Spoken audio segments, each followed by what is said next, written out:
Hey everyone, let's get right into it. Real quick, this explainer is brought to you by CertFuel.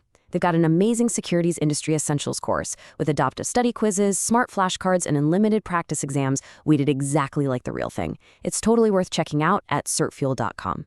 All right, today we are mastering exchange-traded funds, or ETFs. And to make this stick, I want you to meet someone. Meet Ivy the investor. Now, Ivy just wants to buy a single fund share. She absolutely hates massive tax headaches, and she loves day trading. To really wrap our heads around how ETFs work, we're going to follow Ivy on the retail floor. She is our model customer today. We've also got her broker, Riley the representative, who's going to help her navigate the market. Oh, and finally, there's Sam the student. Sam's taking his exam soon, but, well, he keeps falling for the classic test traps. We are going to use Sam to make sure you don't make the exact same mistakes he does. All right, Section 1, Meet the Exchange-Traded Fund, or ETF. So, what is Ivy actually buying when she buys an ETF?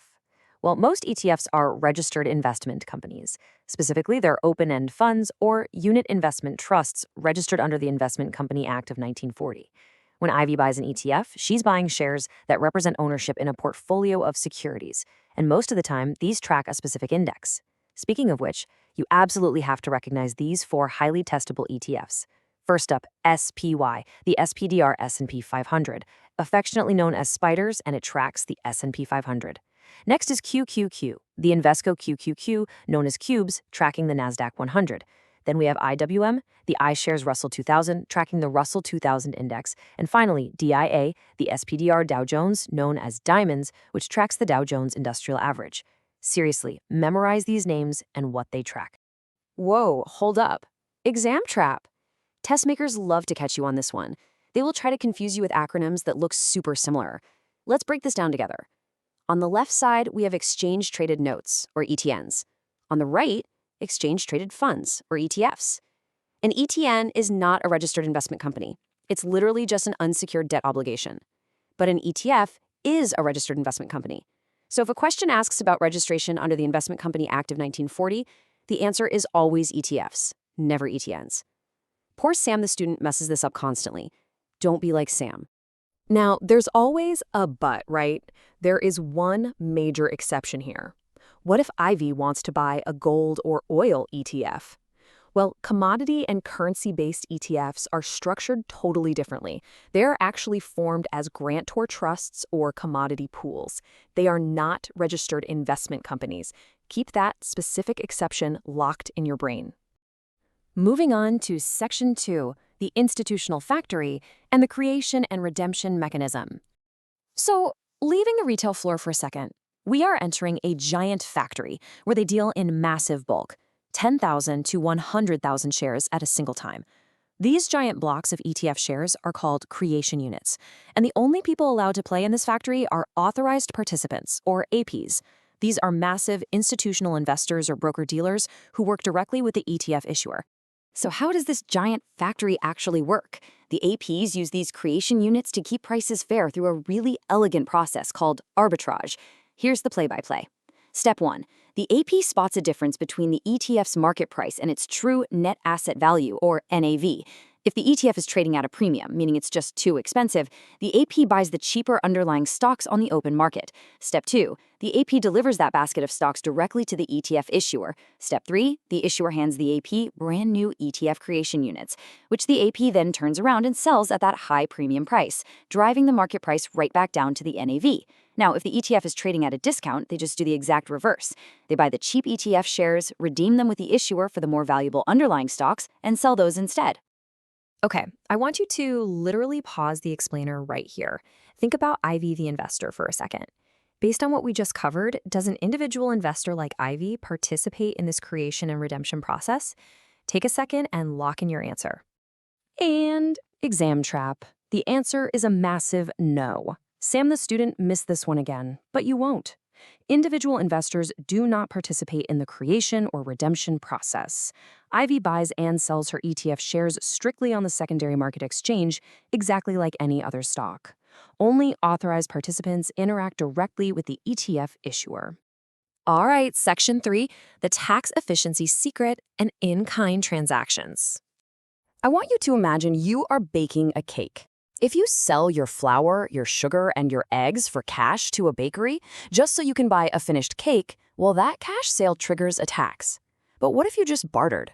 What if you handed the baker your raw ingredients directly and he just handed you a baked cake in return? No cash changes hands. That is exactly how ETFs work behind the scenes. A cash sale is a taxable event, but an in-kind transfer is not a taxable event. When those authorized participants create or redeem shares, they don't use cash. They deliver the underlying securities directly to the issuer in exchange for ETF shares.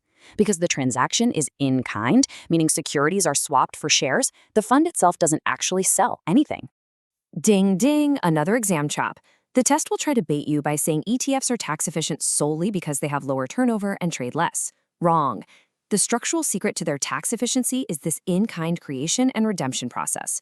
Because securities are swapped and not sold, no capital gains are triggered at the fund level. The tax bill is deferred completely until Ivy actually sells her own ETF shares on the open market. This is exactly why ETFs distribute far fewer capital gains to shareholders than mutual funds do. Section 4. The retail reality. Let's weigh the ETF advantages versus disadvantages. First up, we have a huge number for the pros column, 0.03% to 0.20%. These are the typical, incredibly low expense ratios for passive index ETFs. Because they just blindly track an index instead of paying a high-price manager to pick winning stocks, they are incredibly cheap to own. And honestly, the list of perks for Ivy just keeps going. The good stuff includes intraday trading. She can buy or sell at 10:15 in the morning or 2:45 in the afternoon at exactly the current market price. We already covered her absolute favorite part, the tax efficiency. Then there's daily transparency, since most ETFs disclose their exact holdings every single day. There's no minimum investment. I mean, Ivy can buy just one single share, or even a fractional share. And finally, zero sales loads. No front-end or back-end charges from the fund itself. It's a pretty sweet deal. But Riley, the representative, has to step in here and play the bad guy with some warnings. Trading isn't entirely free, Riley reminds Ivy about the cons. First, she might have to pay brokerage commissions on each trade, though to be fair, a lot of brokers are dropping these nowadays. Second, she still pays the bid-ask spread. That difference between the buy and sell price is a very real cost of trading. And finally, even with the APs doing their magical arbitrage, the ETF might still trade at a slight premium or discount to its actual NAV. Okay, time for another pause. Think really hard about this one. Let's say Ivy inherits a ton of cash and buys a massive amount of ETF shares all at once. Does she get a volume discount for buying in bulk? Pause the explainer and lock in your answer. Exam trap. The answer is no. ETFs have absolutely no breakpoints, no letters of intent, or LOIs, and no rights of accumulation, or ROAs. None of it. These volume discount features are strictly, exclusively for mutual fund Class A shares. If you see an exam question trying to offer Ivy a breakpoint on an ETF, it is a trap. Sam the student falls for it every single time. You won't. All right, home stretch. Section 5, Rapid Fire Exam Recap. Let's lock this in for test day. Recap number 1, lightning round. ETFs equal registered investment companies. ETNs equal unsecured debt. Do not mix them up. Unless it's a gold or oil ETF, then it's a grantor trust, right? Recap number 2. Individual retail investors like Ivy never participate in the creation and redemption process. They just buy on the secondary market. Only authorized participants dealing in those giant 10,000 to 100,000 share creation units get to interact with the issuer. Recap number 3.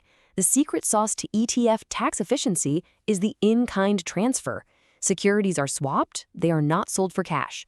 No cash sale at the fund level means no massive capital gains distributions for IV. And finally, recap number 4. ETFs have no breakpoints, no letters of intent, and no rights of accumulation. Those are for mutual funds only. Now, considering all these structural secrets, their crazy tax efficiency, and how incredibly cheap they are to own, do you think mutual funds will even exist in 20 years? Is definitely something to think about. Head over to CertFuel to test your new knowledge, and I'll see you in the next explainer.